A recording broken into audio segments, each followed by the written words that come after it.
निवेदन करूंगा कि उसी वक्त जिसको भी जानकारी मिले वो अपने जिलों के अंदर चाहे एक दिन का करे चाहे 2 दिन का करे, सांकेतिक धरना उस दिन जरूर दे डिस्ट्रिक्ट हेडक्वार्टर के। तीसरा, जो डीएससी ओएससी किया बहुत ललकारा सरकार ने, खूब हमारे खिलाफ गालियां भी बकी जींद के सम्मेलन में। भाई मंजीत पोखरा ने भी कहा कि जींद के सम्मेलन में ये कहा कि हम तो जूती भिगो भिगो के मारेंगे। ये जब डीएससी ओएससी किया सबसे बड़ा फायदा किसको हो रहा है? जो आरटीआई लगाई डॉक्टर राजेश ने, उससे एक चीज बिल्कुल % आरक्षण डीएससी समाज के लिए किया गया है। उसमें 85% बच्चे अकेले भाणक समाज के आ रहे, 2 बच्चे वाल्मीकि आ गए, 3 बच्चे खटीक समाज के आ गए, 1 ओड आ गया, 1 सैसी आ गया। यही है, 6 जातियों से फालतू किसी जाति का एडमिशन ही नहीं हुआ है। 36 जात है डीएससी की, सिर्फ 6 जातियों के बच्चों के एडमिशन हुए हैं। 30 जातियों का तो एक भी बच्चे का एडमिशन 2020 से लेकर के आज तक ना किसी कॉलेज में हुआ है ना किसी यूनिवर्सिटी में हुआ है। हम ये कह रहे हैं कि डिप्राइव्ड वे लोग हैं जिनका एक भी बच्चे का एडमिशन नहीं हुआ, जो 2007 तक 1994 से लेकर के 2007 तक वर्गीकरण रहा, उसकी एक आरटीआई हमने सरकार में लगाई थी और उसमें जो आंकड़े आए सबसे चौंकाने वाले आंकड़े थे उसमें कि 36 जात में से 15 जातियों के बच्चे सरकारी सर्विस में आए, 21 जात का तो एक भी बच्चा सरकारी सर्विस में नहीं आया। और जो जात हमारे साथ जोड़ी थी 15 जातियाँ, उसमें 7 बच्चों के लोग बच्चे थे वो सरकारी नौकरियों में आए, 8 जातियों का तो एक भी बच्चा नहीं आया। हम ये कह रहे हैं कि 8 जातियाँ तो जो हमारे साथ जोड़ रखी है वो 21 जात डीएससी समाज की, उनको डिप्राइव्ड करो।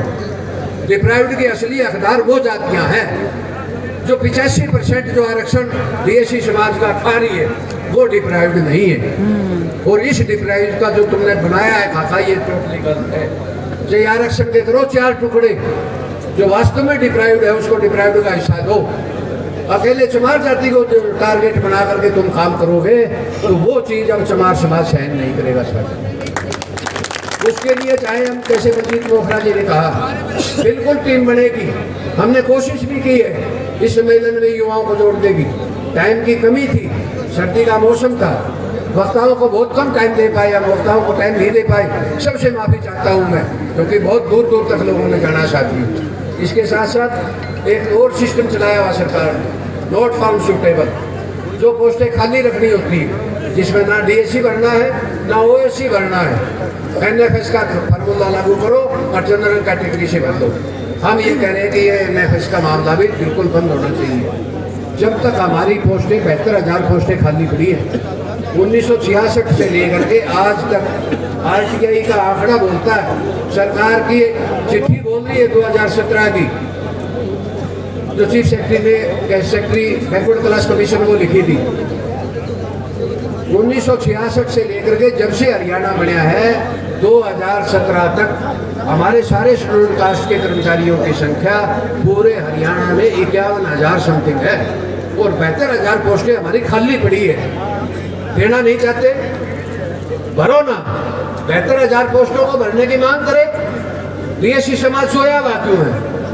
पहले हमारी उन लोगों से मीटिंगें होती थी जब सुप्रीम कोर्ट में हम जाया करते, हम मांग किया करते, उनसे बात होया करती, हमारी एमएल सारवन से भी बात होती थी। हमने कहा कि तुम डीएससी ओएससी लगा रखे है, तुम 72,000 पोस्टों का बैकलॉग, उस टाइम तो 48,000 था, 2007 की बात बताता हूँ कि ये बैकलॉग भरो।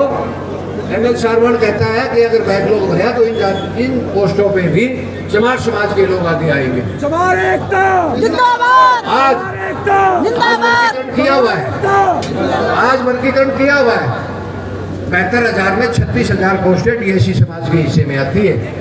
सरकार पे दबाव दे, उनका मंत्री रुके मारता है कि हम तो शिकार करके खाया करते, चमार तो मरे हुए पशु खाया करते। अब शिकार करने का टाइम अब है। अगर मंत्री की संगति में ताकत हो तो ये 72,000 पोस्टों का सरकार से बैकलॉग भरवाए। कैबिनेट मंत्री है, अगर नहीं भरवाता तो ये डिंगे मारनी बंद करते। शिकार करना को नहीं, तुम्हें तो मरिया हुआ भी नसीब नहीं होगा। ये हालत कर देगा चमार समाज। हम ये बात क्यों कह रहे हैं? कई मामले हमारे नोटिस में आए, नरवाना का मामला नोटिस में आया, सबसे पहले उझाड़ा गाँव का मैं ये मामले भूल गया, बीच में मैं बताना चाहता था। बुझाना गांव का मामला क्या है, 150 परिवार थे, 100 गज के प्लाट अलाट हुए और 100 गज के प्लाट में उन लोगों ने ये पहले तय किया कि हम 10-10 गज जमीन अपनी अपनी छोड़ करके एक सार्वजनिक जगह के लिए रिजर्व रखेंगे, ताकि टाइम आने पे हम अपनी भाई अपनी चौपाल बना सके। 90-90 गज के अंदर प्लाट बना दिए, 100 गज जमीन अपनी रिजर्व रख ली। पटवारी ने क्या खेल खेला, रजिस्ट्री 100 गज की करवा दी, कब्जा 90-90 गज का दे दिया, और जो बाकी जमीन बची थी वो सरकार की कह दी कि ये सरकार की है। अब रोड़ा मचा जो 1500 गज जमीन के ऊपर। गांव के सरपंच ने बात करी बेटी से, बेटी कहने लगा इनको जमीन का एक टुकड़ा भी नहीं देना है, आप प्रोग्राम तय करो, मैं आऊँगा, आधारशिला रखूँगा। उस भवन के, पटवार भवन के आधारशिला इससे रखवाई गई। इसने 15 लाख रुपए अपने अच्छी कोष से दिए, फटाक से भवन का लेंटर लगवा दिया। इसके दिल में दर्द नहीं था कि ये दलित समाज की जमीन है, इनको देना नहीं चाहता था। नरवाना के लोगों को ये सबक लेना चाहिए। नरवाना के चुनाव में हमने बहुत मेहनत करी थी कि सारे हरियाणा के अंदर एक ही दुश्मन है, बीएससी समाज का ये मंत्री, इसको हरा दो। नरवाना के अंदर कोई खेल नहीं है, परंतु नरवाना के लोगों को समझ में नहीं आई। हमारे कोई कह दिया ये तो फजली पार्टी के दल्ले हैं, ये तो बिके हुए लोग हैं, अब ले लेना स्वाद, जमीन भी गई, हमारी जमीन है। मैं ये कह रहा हूँ आज भी कोर्ट में अगर ये मामला चला गया तो या तो पटवारी कानून को तहसीलदार नपेंगे जिन्होंने 90 गज लेकर के 100 गज की रजिस्ट्री हमारे नाम करी, कोई ना कोई तो फंसेगा इसमें। इसी तरह से एक मामला है अभी सोनीपत का, साथियों ने नोट कराया कि श्यामलात की जमीन थी और श्यामलात की जमीन में किस्तें हमने भरी और कब्जा चाटर ने कर लिया। ये मामला माली गांव में भी आया। 2005 में जब जींद का सम्मेलन हुआ, मैं इस समाज का भी आभारी हूँ कि जींद के सम्मेलन की सारी बागडोर भी मेरे हाथों में। उसके बाद में माली गांव से काफ़ी लोगों के फ़ोन आए कि जी हमारे को श्यामलात की ज़मीन मिली थी, ट्रेजरी में हमने किस्त भर दी, किस्त हम भरते हैं, ज़मीन हमारी है, पानी हम लगाते हैं, वो लेते हैं, बोते हम हुआ है, काट वो लेते हैं। ये खेल उनका कई दिन चला, सर कई दिन खेल चला। आखिरी में मैंने उन लोगों को ये कहा कि आप लोग करड़े हो जाओ, ज़मीन बचेगी तो आपकी है, नहीं तो जाएगी तो सभी की जाएगी, एक ही नहीं जाएगी। अगर ज़मीन चलेगी तो आपके पास कुछ नहीं है। तहसीलदार से बात करो नहीं सुनता, एसडीएम से बात करो नहीं सुनता, एसएचओ से बात करो वो भी नहीं सुनता, किसी ने भी सुनवाई नहीं करी। और आखिरी में क्या हुआ कि जब वो फसल निकाल रहे थे खेत के अंदर, खलियान के अंदर निकाली हुई फसल को ट्राली लेकर के दूसरे लोग आगे भरने शुरू कर दिया। मेरे पास टेलीफोन आया कि कालिया साहब ये तो आज हद हो गई, फसल हमारी निकाली हमने उठाने ये लग रहे हैं। माँ कितने आदमी हो? बोले माँ 5। बोले 500 और बुलाओ गाँव से और जेड़ी गंडा से बुला लो। जेड़ी गंडा से ले गए आगे, माँ जितने ट्रैक्टर ले गए हैं सबको काट दो, सारे काट दिए। आज वो जमीन हमारे माली समाज में हमारे चमारों के नाम से। ये खेल करना पड़ेगा हमें देर सवेरे, ये लाल क्रांति भी लानी पड़ेगी। जाति कितने दिन सहन करोगे आप? कितने दिन ये कागज पत्र लिखते रहेंगे? कितने दिन? आखिरी में इसकी भी इंतहा होती है, हद होती है।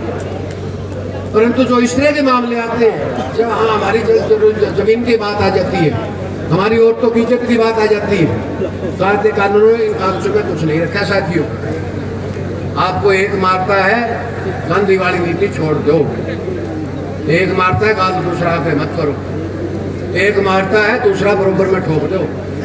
गारंटी शुदा बात है, जिंदगी भर अमन चैन की जिंदगी जियोगे। कोई दूसरी चाहे कितना ही बड़ा दमन क्यों ना हो, आपकी तरफ देखने की हिम्मत नहीं करेगा। ये हम तो इसलिए भी कह रहे हैं कि अब हद हो चुकी है उन सब बातों की। इसी तरह से एक मामला और आया है, एक बहन का सुसाइड केस है, मैं आपको बता भी देता हूँ इस समझ के माध्यम से। अभी उन्होंने नोट कराया,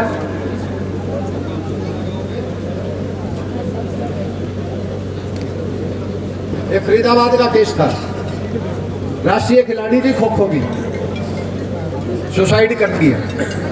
तंग कौन करता था? स्कूल की प्रिंसिपल। शिकायत करो कुछ नहीं। इसी तरह से एक मामला और था अभी सफेदों का, हमारे सामने आया। ये जातियां कब तक सहन करोगे? अभी एक उदाहरण हुआ है पिछले दिनों, उस मीटिंग में मैं लगातार रहा भी हूँ। जब से चंडीगढ़ गए, चंडीगढ़ मीटिंग बुलाई, उसमें गए, सीएम के साथ मिलने का मौका मिला, सीएम से भी मिले।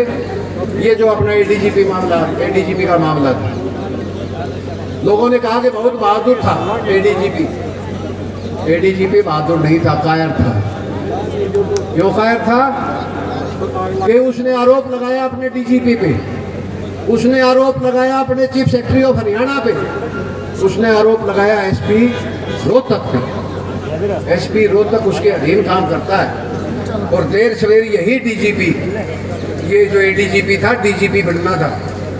डीजीपी का मतलब डीजीपी नहीं होता, डीजीपी का मतलब होता है आधी हरियाणा सरकार, जिसके हाथ में सारी पुलिस फोर्स होती है। सुसाइड क्यों किया? बुज़दिल था। ज्यादतियाँ हमने भी सहन करी है। 35-36 साल की नौकरी में किसी IAS अफसर से हमने नज़र से नज़र मिला करके नौकरियाँ की है, गुलामी करके नहीं की। जब मौका मिला सुनाया भी है। एडीजीपी ने सुसाइड क्यों किया? किसी को दे के मरता, तब हम बहादुर मानते कि हाथ छेड़ दिली निशान था। क्यों सुसाइड किया? कमजोर था। कमी क्या थी? घरवाली IAS अफसर, राजनीतिक घराना बहुत बड़ा, बूटा सिंह सुसाइड करता है और फिर उसको बहादुर कहते हैं। बहादुर नहीं था, कमजोर था, सहन नहीं कर पाया, सरकार से लड़ नहीं पाया। सरकार से तो अशोक खेमका भी लड़ा, वो भी सुसाइड कर जाना चाहिए था। क्या अशोक खेमका के ऊपर ज्यादती नहीं हुई? मेरे डिपार्टमेंट का एडीजी वो रहा है, कमिश्नर रहा है अशोक खेमका। मैंने उस आदमी को साइकिल पे आते देखा है, कमिश्नर होते हुए भी, पैदल भी आएंगे, जिसको सरकारी गाड़ी तक नहीं थी। नौकरी धड़ल्ले से करके गया है, गुलामी से नहीं की। परंतु उसकी एक संभावना अच्छी थी कि सरकार का एक कैबिनेट मंत्री, जिसको हम गब्बर सिंह कहते हैं, उसका ही उसको सपोर्ट थी। हमारे आदमी की सपोर्ट क्यों नहीं? 17 विधायक क्या कर रहे थे? क्या इन विधायकों को पता नहीं था कि ये जाति सहन हो रही है? 17 तो छोड़ो, सुसाइड करने के बाद में हमारे जो मंत्री है दो, कृष्ण पवार और कृष्ण बेदी, उस मैडम पे, उस औरत पे, अमृत कौर पे, उस कुमार पे दबाव देने के लिए तीसरे दिन उसका घर में फेरी करने जाते थे। तीसरे न्याय दिलाने के लिए नहीं जाते थे, उस औरत पर दबाव देने के लिए जाते थे। और मैं बहादुर मानता हूँ उस औरत को भी। उसने यहाँ तक कह दिया कि जो फैसला करेगा मेरा समाज करेगा, मेरे घर आने की जरूरत नहीं है। हरियाणा सरकार का कोई मंत्री मेरे घर नहीं आना चाहिए। ये औरत ये होती है दिलेर की, उस औरत की नौकरी तो वो भी कर रही है, इसी सरकार के अधीन भी कर रही है, ये अफसर भी है और चमार भी है। चलो जो भी हो, अफसर बहुत बढ़िया था, इसलिए हमने उसका समर्थन किया था। और वो समर्थन जैसी कार्रवाई हुई सरकार की हमें पता था। 5:30 बजे 9 तारीख को सीएम हाउस में हमारी मीटिंग हुई थी सीएम के साथ। सीएम की कोठी से निकल के कौन जा रहा है? शत्रुजीत कपूर। मीटिंग में कौन कौन बैठे हैं? अनुराग रस्तोगी, जिसके ऊपर आरोप, कृष्ण बेदी को पहले भेज दिया कि तेरे समाज की रेपुटेशन आ रही है, उनकी रंग संभाल जा करके, उनको मोटिवेट कर। उसको भी लोगों ने खूब सुना दिया था। राजेश खुल्लर आखिर में आता है, जिसके ऊपर सबसे बड़ा आरोप है। मुख्यमंत्री से हमारी आध घंटा मीटिंग हो जाती है, उसके बाद राजेश खुल्लर आता है, आधा डाल करके असली मुख्यमंत्री राजेश खुल्लर, नायब सैनी मुख्यमंत्री नहीं है। राजेश खुल्लर किसका लगाया हुआ है? मनोहर लाल खट्टर। शत्रुजीत किसका लगाया हुआ है? मनोहर लाल खट्टर। सरकार कौन चला रहा है? मनोहर लाल खट्टर। ओबीसी वाले एफडी मारा करते, मारे मुख्यमंत्री नायब सैनी, मारा मुख्यमंत्री नायब सैनी। आखिरी में वो नायब सैनी ने कह दिया मैं तो चपरासी की भी बदल नहीं कर सकता, कर लो। बीएससी वाले रोले मचाया करते, चमार खा के। मरने वाला कौन था? वाल्मीकि, आंध्र प्रदेश का, बेदी की जात का मंत्री था। और बेदी समझौते के लिए चक्री काट रहे हैं। न्याय दिलाओ ना, तब मानेंगे कि डीएससी का नेता है। डीएससी का एडीजीपी मरा, डीएससी का कैबिनेट मंत्री, न्याय कौन दिवाएगा? कृष्ण कुमार है। सारे पता चल गया कि किसकी कितनी पावर है। ये बहुत सी बातें थी जो कहनी थी। इसके साथ साथ जो डिमांड की बात है, 72,000 पोस्टों का जैसे मैंने जिक्र किया खाली पड़ी है। सरकार इन 72,000 पोस्टों का बैकलॉग भरे, ये हमारी डिमांड है। 8वें हमने ये कहा कि ये जो 1994 से लेकर के 2007 तक तो सरकारी नौकरियों और 2020 से लेकर के 24-25 तक अभी चालू एडमिशनों में वर्गीकरण किया हुआ। हम सरकार से मांग करते हैं कि इसमें एक श्वेत पत्र जारी करे सरकार और जन साधारण को ये बताए अखबारों के माध्यम से कि डीएससी लागू करने के बाद में इन जातियों को, इतनी जातियों को सरकारी सेवा में प्रतिनिधित्व मिला, सरकारी इसमें यूनिवर्सिटीज में एडमिशन हुए। ये एक श्वेत पत्र सरकार जारी करे। उस श्वेत पत्र के अंदर सारी चीज़ें क्लियर हो जाएगी कि किस जमात के कितने बच्चे दाखिल हुए, किस जमात के कितने लोगों को नौकरियां मिली। ये अगर मामला हाई कोर्ट ने स्टे कर दिया तो सरकार तो चुप रहेगी नहीं, फिर क्या करेगी कि जो सुप्रीम कोर्ट की गाइडलाइन थी उसको पूरा करने के लिए तो कमेटी बनाएगी और उस कमेटी में वो डाटा इकट्ठा करेगी। हम चाह रहे हैं कि उस डाटा का इकट्ठा करने से पहले सरकार अपना डाटा पब्लिश करे सरकारी जन साधारण में, अखबारों के माध्यम कि हमने डीएससी करी और इतनी जातियों को इसका फायदा हुआ। ये हमारी मांग है। एक पोस्ट मैट्रिक में सबसे बड़ा देखो खेल सरकार का, राजेश जी ने बहुत अच्छी बातें इस किताब में लिखी। जनरल कैटेगरी का रिप्रेजेंटेशन कितना है सरकारी सर्विस? 35 से 40% किया। AWS क्या है? जो जनरल कैटेगरी के आर्थिक रूप से कमजोर है बोले उनको 10% आरक्षण दे दो। अरे जिस जमात का पहले ही 35% पोस्टों पे जो कब्जा करे बैठे हैं उनको तो तुम 10% अलग भी दे रहे हो, और जिनका रिप्रेजेंटेशन सरकारी सर्विसेज में शेड्यूल्ड कास्ट का 20% आरक्षण होने के बावजूद भी 9-10% रिप्रेजेंटेशन है, उसके टुकड़े कर दो। तो वो 10% यहाँ भी आरक्षण अलग करते हैं, यहाँ अलग नहीं किया। फिर हमारे एक्स सर्विसमैन हैं, जनरल एक्स सर्विसमैन जो है उसके लिए अलग प्रोविजन है 2.5% रिजर्वेशन का, और हमारे जो एक्स सर्विसमैन है बोले शेड्यूल्ड कास्ट का जो 20% कोटा है वो 2.5% इसी 20% में लेंगे। मारा लेंगे तो आपस में उलझाए रखो, उनको अलग से देते रहो। ये कितना बड़ा खेल है, ये समझने वाली बात। इसके बाद में एक सबसे बड़ी बात अब चल रही है पूरे हरियाणा में। अब सेंट्रल गवर्नमेंट के एग्जाम होते हैं कंपटीशन के। सेंट्रल गवर्नमेंट के एग्जाम के जो पेपर होते हैं कौन बनाते हैं? जो CBSE बोर्ड के जो ज्ञाता होते हैं, जो CBSE बोर्ड की किताबें पढ़ गया वो पेपर बनाते हैं। हमारा बच्चा कहाँ से पढ़ के जाएगा? स्कूल एजुकेशन बोर्ड भिवानी से। भिवानी बोर्ड से जो +2 करके जाएगा वो CBSE का जो बोर्ड से पास करके आया +2 उसका मुकाबला नहीं कर सकता। जो पेपर बन के आते हैं वो CBSE पैटर्न पे बन के आते हैं। हमारे बच्चे सेंट्रल इन एग्जामों में इसीलिए क्लियर नहीं हो पाते।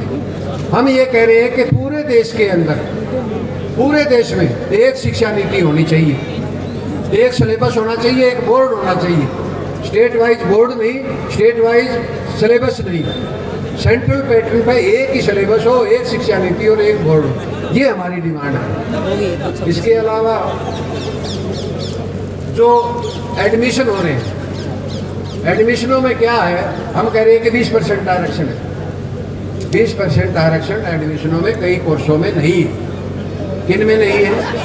जिनमें 15% सीटें ऑल इंडिया लेवल की जो अलग होती है, रिजर्व होती है, उसमें रिजर्वेशन नहीं है। साथ में 100 पोस्टों में 15% पोस्टें अलग कर दी, 85% बची।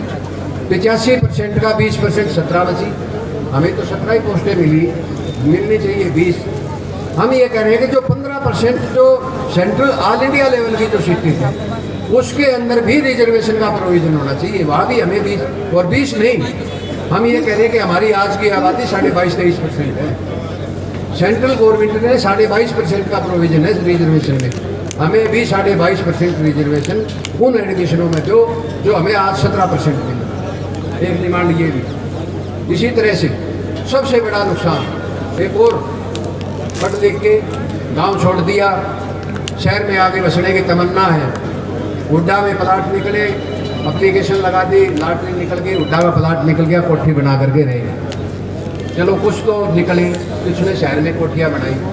उस सिस्टम को सरकार ने बंद कैसे किया? एक नई स्कीम चला दी, दीनदयाल उपाध्याय शहरी विकास योजना। ये दीनदयाल उपाध्याय शहरी विकास योजना क्या है?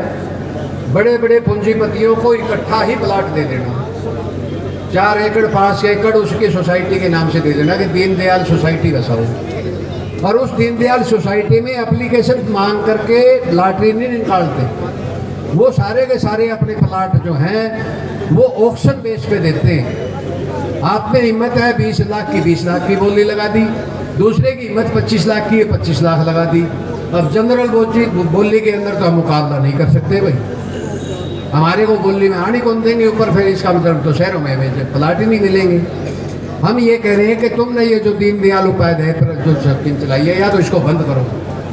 हुड्डा वाला जो डिपार्टमेंट खोल रखा था, उसी की जो पॉलिसी थी, उसी हिसाब से ये प्लाट निकलने चाहिए, अलाट होने चाहिए। और ये चलाना है, हुड्डा को फेल करना है, तो इस दीनदयाल उपाध्याय में एप्लीकेशन मांग करके फार्म निकालो, और फार्मों की फिर लॉटरी निकालो, और जिसकी लॉटरी निकल जाए उसको प्लाट अलाट दो। ये बोली सिस्टम बंद करो। एक डिमांड हमारी ये भी, इस तरह से ये टोटल 15-16 डिमांडें हैं सारी, ये सरकार को भेजनी है। और सरकार को भेज करके हम ये डिमांड भी करेंगे कि इस डिमांड चार्ट के ऊपर हमारा हरियाणा का डेपुटेशन आएगा, उसको मिलने का टाइम दो। हम मिल करके तय करेंगे, सरकार से इन बातों का स्ट्रेस करेंगे। ये तो हमारा है डिमांड चार्ट। इसके साथ आप लोग आए, बहुत टाइम लगाया, सभी लोग चले गए। एक अंतिम संदेश मैं फिर देना चाहता हूँ कि जो भी जिले आज इस समारोह महासम्मेलन में आए हैं, वो अपने जिले में भी और अपने ब्लॉक लेवल पे भी, सब डिवीजन लेवल पे भी जितनी भी सामाजिक संस्थाएं हैं, उन सब की सूची पदाधिकारियों के नाम और उनके मोबाइल नंबर सहित 1 महीने के अंदर अंदर हमें दे दो।